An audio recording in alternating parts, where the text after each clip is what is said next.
کسی تاخیر اپنے مہمان مقرر فاضل نوجوان حضرت مولانا زین العابدین صاحب القاسمی جو کہ نواب گنج علی آباد سے تشریف لائے ہیں، میں حضرت والا کو بڑے ادب و احترام کے ساتھ دعوت دیتا ہوں کہ حضرت تشریف لائیں اور اپنے مواعظ حسنہ سے ہم سامعین کو محظوظ فرمائیں۔ جناب حضرت مولانا زین العابدین صاحب القاسمی۔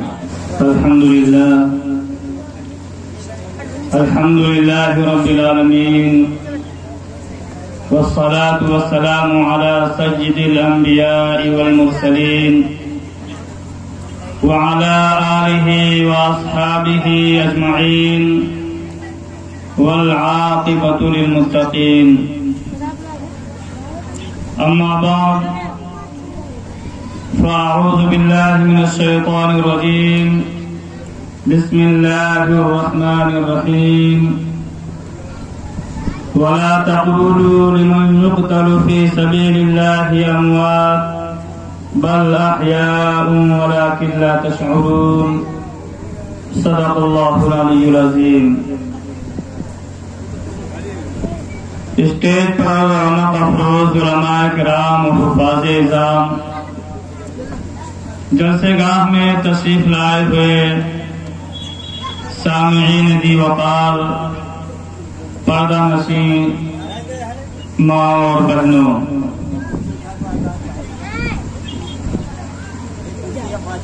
آج کا یہ جلسہ شہداء اسلام کے عنوان پر منعقد ہو رہا ہے۔ آپ حضرات شہداء اسلام کی نسبت سے منعقد ہونے والے اس جلسے میں تشریف لائے، آپ سبھی حضرات کا آنا مبارک ہو۔ اس وقت اسلامی جنتری کی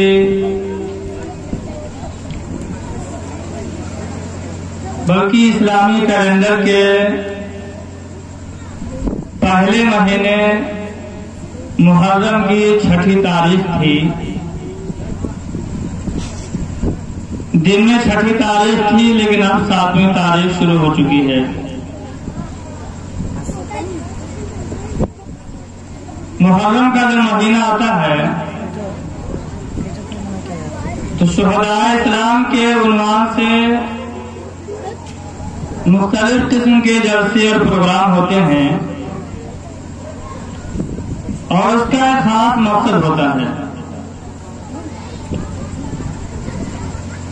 کچھ لوگوں کے ذہنوں میں یہ بات بیٹھی ہوئی ہے اور بٹھائی گئی ہے کہ اسلام کی تاریخ میں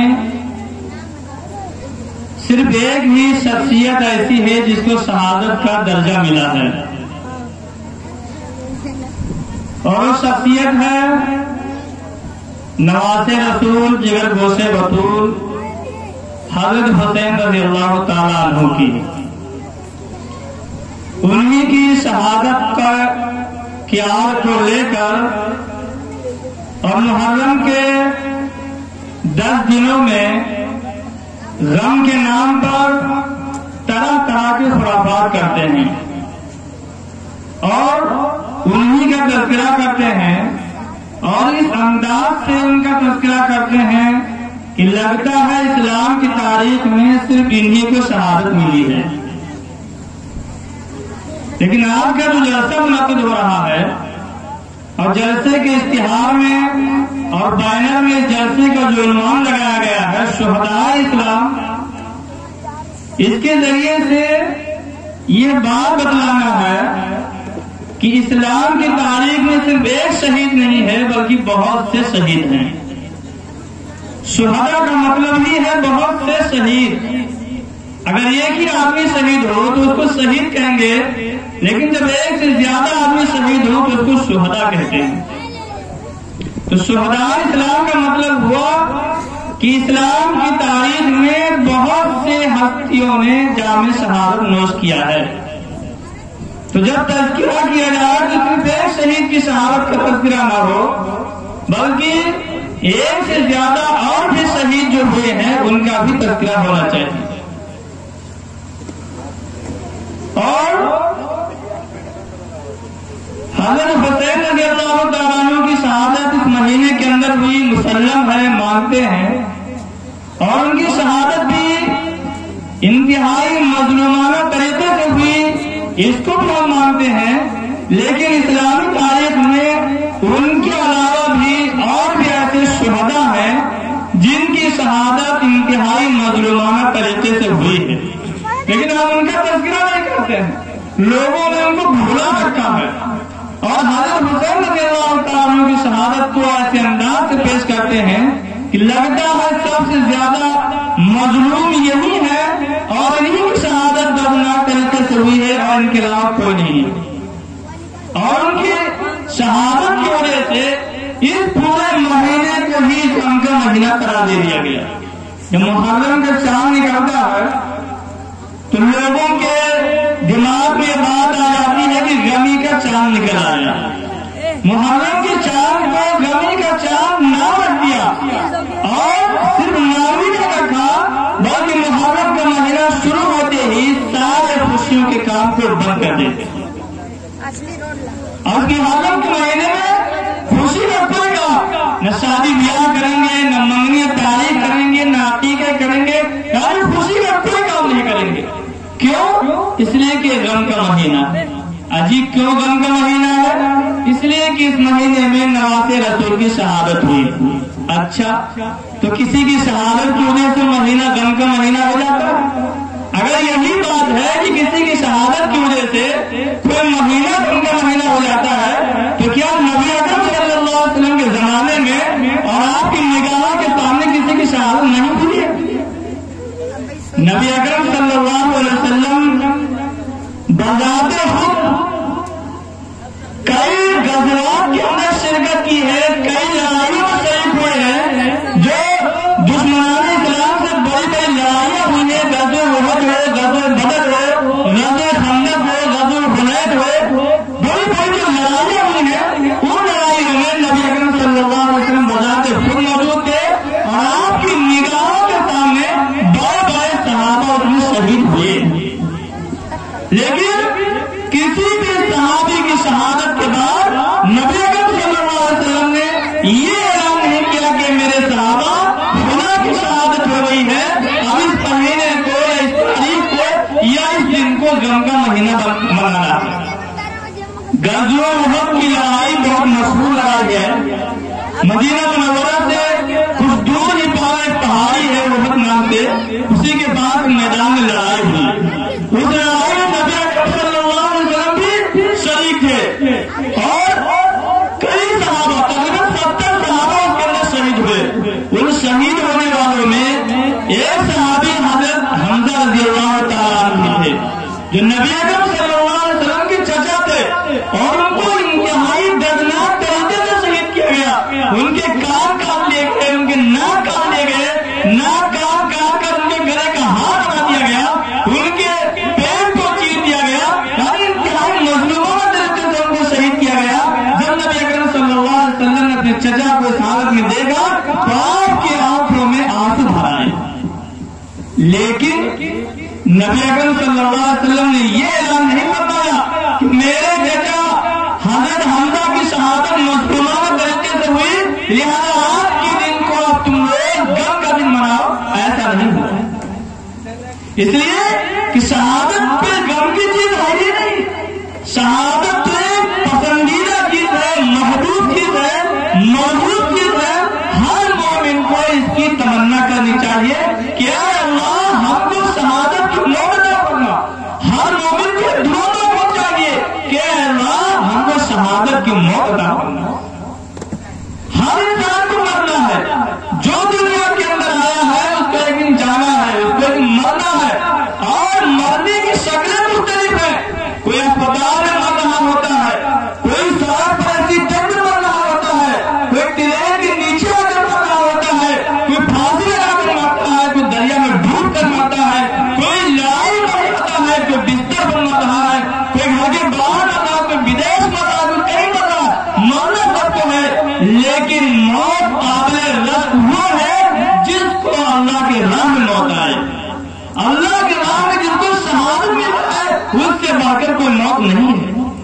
تو سب سے اعلیٰ موت، سب سے افضل موت تو شہادت کی موت ہے۔ ہر مومن کو اس کی تمنا کرنی چاہیے کہ اللہ جب ہم کو موت دینی ہی دینی ہے تو شہادت کی موت عطا کرنا، اس لیے کہ شہادت کی موت ملنے کے بعد ہمیشہ کے لیے اس کو زندگی مل جاتی ہے۔ اللہ نے قرآن حکیم کے اندر فرمایا وَلَا تَقُولُوا لِمَن يُقْتَلُ فِي سَبِيلِ اللَّهِ أَمْوَاتٌ، کہ جو لوگ اللہ کے راستے میں شہید کر دیے جاتے ہیں ان کو مردہ مت کہو بلکہ وہ زندہ ہے، وَلَٰكِن لَا تَشْعُرُونَ، لیکن ان کی زندگی کو تم سمجھ نہیں سکتے۔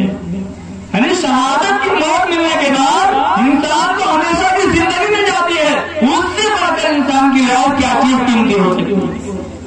تو شہادت کوئی غم کی چیز نہیں ہے، اور اللہ کے نبی صلی اللہ علیہ وسلم نے خود اس کی تمنا فرمائی۔ حدیث کے اندر آتا ہے اللہ کے نبی صلی اللہ علیہ وسلم نے فرمایا میری خواہش یہ ہے، میری چاہت یہ ہے، میں چاہتا ہوں کہ اللہ کے راہ میں شہید کر دیا جاؤں، پھر زندہ کیا جاؤں، پھر شہید کر دیا جاؤں، پھر زندہ کیا جاؤں، پھر شہید کر دیا جاؤں۔ تین بار شہادت کی تمنا آپ صلی اللہ علیہ وسلم فرما رہے ہیں کہ میں اللہ کے راہ میں شہید کر دیا جاؤں، پھر زندہ کیا جاؤں، پھر شہید کیا جاؤں، پھر زندہ کیا جاؤں، پھر شہید کیا جاؤں۔ یعنی اللہ کے نبی صلی اللہ علیہ وسلم شہید ہونے کی تمنا فرما رہے ہیں۔ اگر شہادت کوئی غم کی چیز ہوتی، کوئی بری چیز ہوتی تو اللہ کے نبی صلی اللہ علیہ وسلم کبھی اس کی تمنا نہ فرماتے، لیکن آپ نے خود اس کی تمنا فرمائی، اور یہ تمنا فرما کر گویا قیامت تک آنے والے اپنی امت کو یہ سبق دیا کہ سب کو اس کی تمنا کرنی چاہیے، اس لیے کہ اس سے بڑھ کر کوئی موت ہو ہی نہیں سکتی۔ تو شہادت غم کی چیز نہیں ہے، شہادت تو ایک ایسی دولت ہے، ایک ایسی نعمت ہے کہ جس کی تمنا ہر مومن کو ہونی چاہیے۔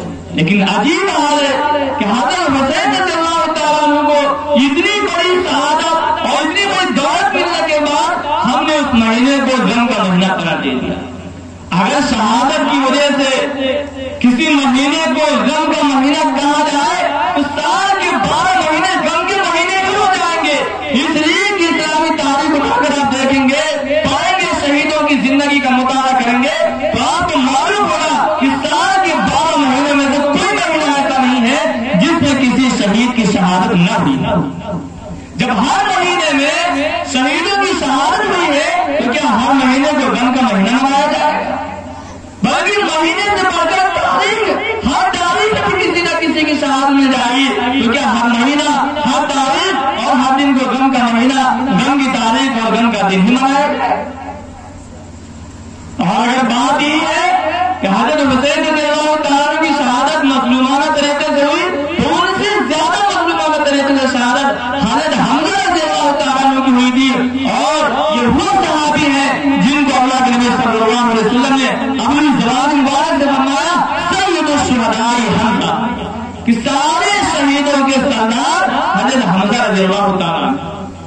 آپ صلی اللہ علیہ وسلم کے زمانے سے لے کر قیامت تک جتنے لوگ بھی اللہ کے راہ میں شہید کیے جائیں گے سب شہیدوں کے سردار حضرت حمزہ رضی اللہ تعالیٰ۔ تو سارے شہیدوں کا جو سردار ہوگا اس کا مقام مرتبہ سب سے اونچا ہوگا، اور ان کو بھی انتہائی درجناک طریقے سے شہید کیا گیا، لیکن ان کی شہادت کی وجہ سے نہ کوئی مہینہ غم کا مہینہ ہوا، نہ کوئی تاریخ اور نہ کوئی دن غم کی تاریخ اور غم کا مہینہ ہوا۔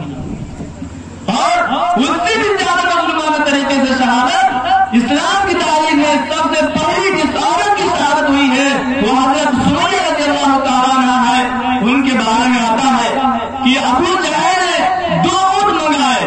ابو جہل جو اسلام کا سب سے بڑا کٹر دشمن تھا، اس نے 2 اونٹ منگائے، اور حضرت سمیہ رضی اللہ تعالیٰ عنہ کے ایک پیر کو ایک اونٹ میں باندھا، دوسرے پیر کو دوسرے اونٹ میں باندھا، ایک اونٹ کو ادھر ہاتھ دیا، دوسرے اونٹ کو ادھر ہاتھ دیا، بیچ سے حضرت سمیہ رضی اللہ تعالیٰ کے بدن کے 2 ٹکڑے ہو گئے۔ کیا یہ مظلومانہ طریقے سے ان کی شہادت نہیں؟ اور یہ شہادت نبی اکرم صلی اللہ علیہ وسلم کی زندگی میں ہوئی، لیکن اس مظلومانہ شہادت کو دیکھ کر اللہ کے نبی صلی اللہ علیہ وسلم نے کبھی یہ حکم نہیں دیا کہ آج کی تاریخ کو غم کی تاریخ ماننی ہے۔ کیوں؟ اس لیے کہ شہادت ملنے کے بعد ان کو ہمیشہ کی زندگی مل گئی، وہ تو جنتی ہو گئے۔ سارے شہید جنتی ہیں، جو بھی اللہ کے راستے میں شہید ہوں گے وہ جنتی کہلائیں گے۔ سارے مرنے والے جنتی نہیں ہیں، لیکن سارے شہید جنتی جنتی ہے. ہم کو موت گھر میں آ جائے, اسپتال میں آ جائے, بیماری میں آ جائے, لیکن کوئی گارنٹی نہیں کہ ہم جنتی ہیں. لیکن جس کو موت اللہ کی راہ میں آ جائے گارنٹی ہے کہ وہ جنتی ہے. تو شہادت ملنے کے بعد تو اس کی جنت پکی ہو گئی. پھر غم کی چیز کیسے؟ اور عجیب بات تو یہ کہ ایک طرف ان کی شہادت کی وجہ سے محرم کے مہینے کو غم کا مہینہ مانتے ہیں, اور اس مہینے میں خرافات ایسا کرتے ہیں جس کی شریعت کے اندر کوئی گنجائش ہی نہیں, بلکہ غم کے نام پر وہ خرافات کرتے ہیں جو خرافات لوگ شادی اور خوشی کے موقع پر کرتے ہیں. ڈھول تاشے کوئی غم کے موقع مناتا ہے؟ جو لوگ محرم کے مہینوں میں ڈھول تاشے بجاتے ہیں, میں ان سے پوچھنا چاہتا ہوں کہ آپ کے گھر میں اگر کسی کی موت ہو جاتی ہے, کسی کا انتقال ہو جاتا ہے, تو کیا ان کے انتقال اور ان کی موت پر بھی تم ڈھول تاشے بجاتے ہو؟ ایک چھوٹا سا بچہ جب کسی کے گھر میں کسی کی پیدائش ہوتی ہے, دھیرے دھیرے بچہ بڑھتا جاتا ہے, اس کی محبت لوگوں کے دلوں میں بڑھتی چلی جاتی ہے. پہلے دن جب بچہ پیدا ہوتا ہے اس کی محبت کم ہوتی ہے, لیکن وہ بچہ جو بڑھتا چلا جاتا ہے اس کی محبت دلوں کے اندر زیادہ ہوتی چلی جاتی ہے. یہاں تک کہ جب بچہ جوان ہو جاتا ہے, ماں باپ کو اس سے بہت ساری امیدیں ہو جاتی ہیں کہ بچہ جوان ہو گیا ہے, ہمارے لیے کمائے گا, ہم کو کھلائے گا, ہمارے آرام و راحت کا خیال رکھے گا. اس بچے سے ماں باپ اور زیادہ محبت کرنے لگتے ہیں.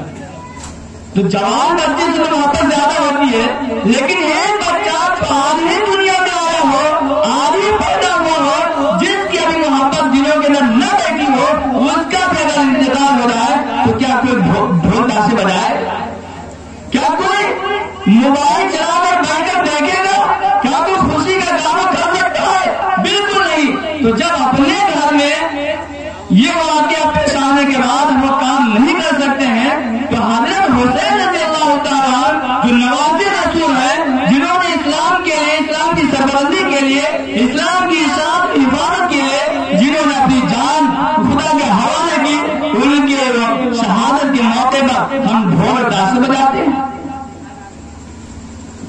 اس موقع کے ہٹ کر کوئی اور موقع بتائیے کہ اسلام نے کہیں ہم کو ڈھول تاشے بجانے کی اجازت دی ہو. اسلام میں تو ڈھول تاشے کی کوئی گنجائش ہی نہیں. اور پھر ماتم کے نام پہ اپنے سینے کو کاٹتے ہیں, اپنی پیشانی کو کاٹتے ہیں, اپنا خون بہاتے ہیں. اس کی اسلام میں تو کوئی گنجائش ہی نہیں. انسان کا پورا بدن سر کے بال سے لے کر پیر کے ناخن تک یہ اللہ کی امانت ہے, یہ اللہ کی امانت ہے. اس میں ہم کو کوئی حق نہیں ہے کاٹنے پیٹنے کا. اگر کوئی انسان چاہے کہ اپنا کام کر کر پھینک دے, اسلام اس کی اجازت نہیں دیتا. کوئی انسان چاہے اپنی ناک کاٹے, اسلام اس کی اجازت نہیں دیتا ہے. کوئی چاہے اپنی انگلی کاٹے, اسلام اس کی اجازت نہیں دیتا ہے. بلا ضرورت جسم کا کوئی بھی حصہ کاٹنا اسلام کے اندر حرام ہے. بلا ضرورت اپنے جسم سے خون بہانا اسلام کے اندر حرام ہے. بلا ضرورت اس لیے کہہ رہا ہوں کہ اگر کوئی بیماری ہو جائے اور اس بیماری کے پورے بدن میں پھیلنے کا اندیشہ ہو, تو اگر کوئی حصہ کاٹنے کی ضرورت پڑ جائے تو ضرورت کی وجہ سے اس حصے کو کاٹا جا سکتا ہے. لیکن بلا ضرورت بدن کے اندر کاٹنے کی کوئی حد نہیں ہے. پھر حضرت حسین رضی اللہ تعالیٰ عنہ کی محبت کا نام لے کر اپنے جسم کو چھلنی کرتے ہیں. اسلام کے اندر کہاں کی اجازت ہے؟ جو کام حرام ہے اسلام کے اندر, وہ کام حضرت حسین رضی اللہ تعالیٰ عنہ کی محبت میں کرتے. یہ اسلامی کام نہیں ہے, یہ غیر اسلامی اور حرام کام ہے. جو ہم حسینی ہو کر اور حسین کے عاشق ہونے کا دعویدار ہو کر ہم یہ کام کرتے ہیں, اسلام کے اندر اس کی کوئی گنجائش نہیں ہے. اگر سچے حسینی ہو, اگر سچے عاشق حسین ہو, تو وہ کرو جو انہوں نے کیا. تلوار کی سائے تھی, انہوں نے نماز نہیں چھوڑی. وہ دشمن کا مقابلہ ہو رہا, سامنے دشمن ہے, نماز کا وقت ہو گیا, لیکن دشمن کے حملوں کی پرواہ نہ کرتے ہوئے نماز ادا کرنی انہوں نے پہلے ضرور سمجھا کہ پہلے نماز پھر دشمنوں سے لڑائی. نماز اسلام کے اندر اتنی عام ہے، کسی بھی حال میں معاف نہیں ہے، اور وہ کر کے دکھلایا حضرت حسین رضی اللہ تعالیٰ عنہ نے۔ لیکن آج انہی کے نام پر 10 دن ڈھول تاشے تو بجاتے ہیں، لیکن 10 دن میں ایک بھی نماز کا اہتمام نہیں کرتے۔ محبت تو تقاضا کہتی ہے کہ جس سے تم کو محبت ہو اس نے جو کام کیا وہی کام تم کرو، یہ نہیں کہ جس کام کو مٹانے کے لیے آیا ہو وہ کام تم زندہ کرو اور وہ کام کرو جس کی اس نے اجازت بھی نہ دی۔ محبت نہیں ہے، یہ اسلام اس کی اجازت نہیں دیتا ہے، اسلام میں اس کی کوئی حیثیت نہیں ہے، بلکہ یہ خرافات ہے۔ یہاں تک کہ بہت سے کام ایسے ہیں جو ہمیں شرک اور کفر تک بھی پہنچا سکتے ہیں۔ اس لیے اس مہینے کے اندر جو خرافات ہوتے ہیں ان خرافات سے ہمیں اور آپ کو دور رہنا۔ اور ایک بات اور بات کرو کہ بہت سے لوگ ہمارے ایسے ہیں جو ان چیزوں کو خرافات سمجھتے ہیں، نہ تازیہ رکھتے ہیں نہ ڈھولتا سے بجاتے ہیں، لیکن ایسی مجلسوں میں شریک ہو، خود تو تازیہ نہیں رکھیں گے لیکن تازیہ دیکھنے پہنچ جاتے ہیں، خود تو ڈھولتا سے نہیں بجائیں گے لیکن جہاں ڈھولتا سے بج رہے ہوتے ہیں وہاں پہنچ جاتے ہیں اور رات رات ایسی مجلسوں میں شریک کہتے ہیں۔ میں عرض کرتا ہوں کہ جتنا گناہ ان لوگوں کو مل رہا ہوگا جو کام کرتے ہیں اتنا ہی گناہ ان لوگوں کو بھی ملے گا جو ایسی مجلسوں میں شریک ہوتے ہیں۔ اس لیے جب تم تازیہ رکھنے کو غلط سمجھتے ہو، ڈھول تازی کو غلط سمجھتے ہو، ایسی مجلسوں کے اندر شریک ہونے کو بھی غلط سمجھو اور ایسی مجلسوں اور محفلوں سے اپنے آپ کو بھی دور رکھو، اپنے بچوں کو بھی دور رکھو۔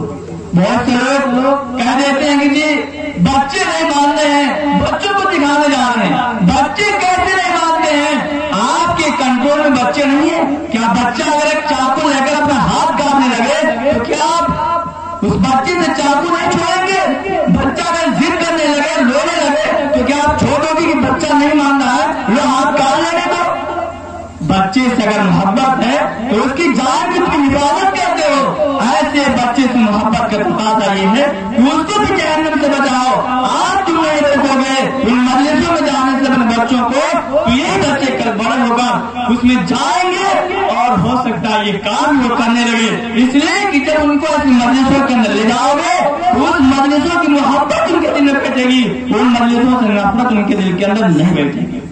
اس لیے آج کے اس اجلاس سے یہ پیغام کرنا ضروری ہے کہ جب ہم ان مجلسوں کو، ان چیزوں کو غلط اور خرافات سمجھتے ہیں تو ایسی چیزوں سے ہمیں بھی دور رہنا ہوگا اور اپنے بچوں کو بھی دور رکھنا ہوگا، اور ہمیں وہ کام کرنا ہوگا جو کام حضرت حسین رضی اللہ تعالیٰ یا جتنے بھی شہید ہوئے ہیں اسلام کے اللہ کے راہ میں ان لوگوں نے جو کام کیا، جو مشن لے کر آئے اور اللہ کے جس دین کو باقی رکھنے کے لیے اور جس دین کو پھیلانے کے لیے انہوں نے اپنی جان اللہ کے راہ میں قربان کی، ان کے اس طریقے کو اور ان کے مشن کو ہم اپنائیں گے۔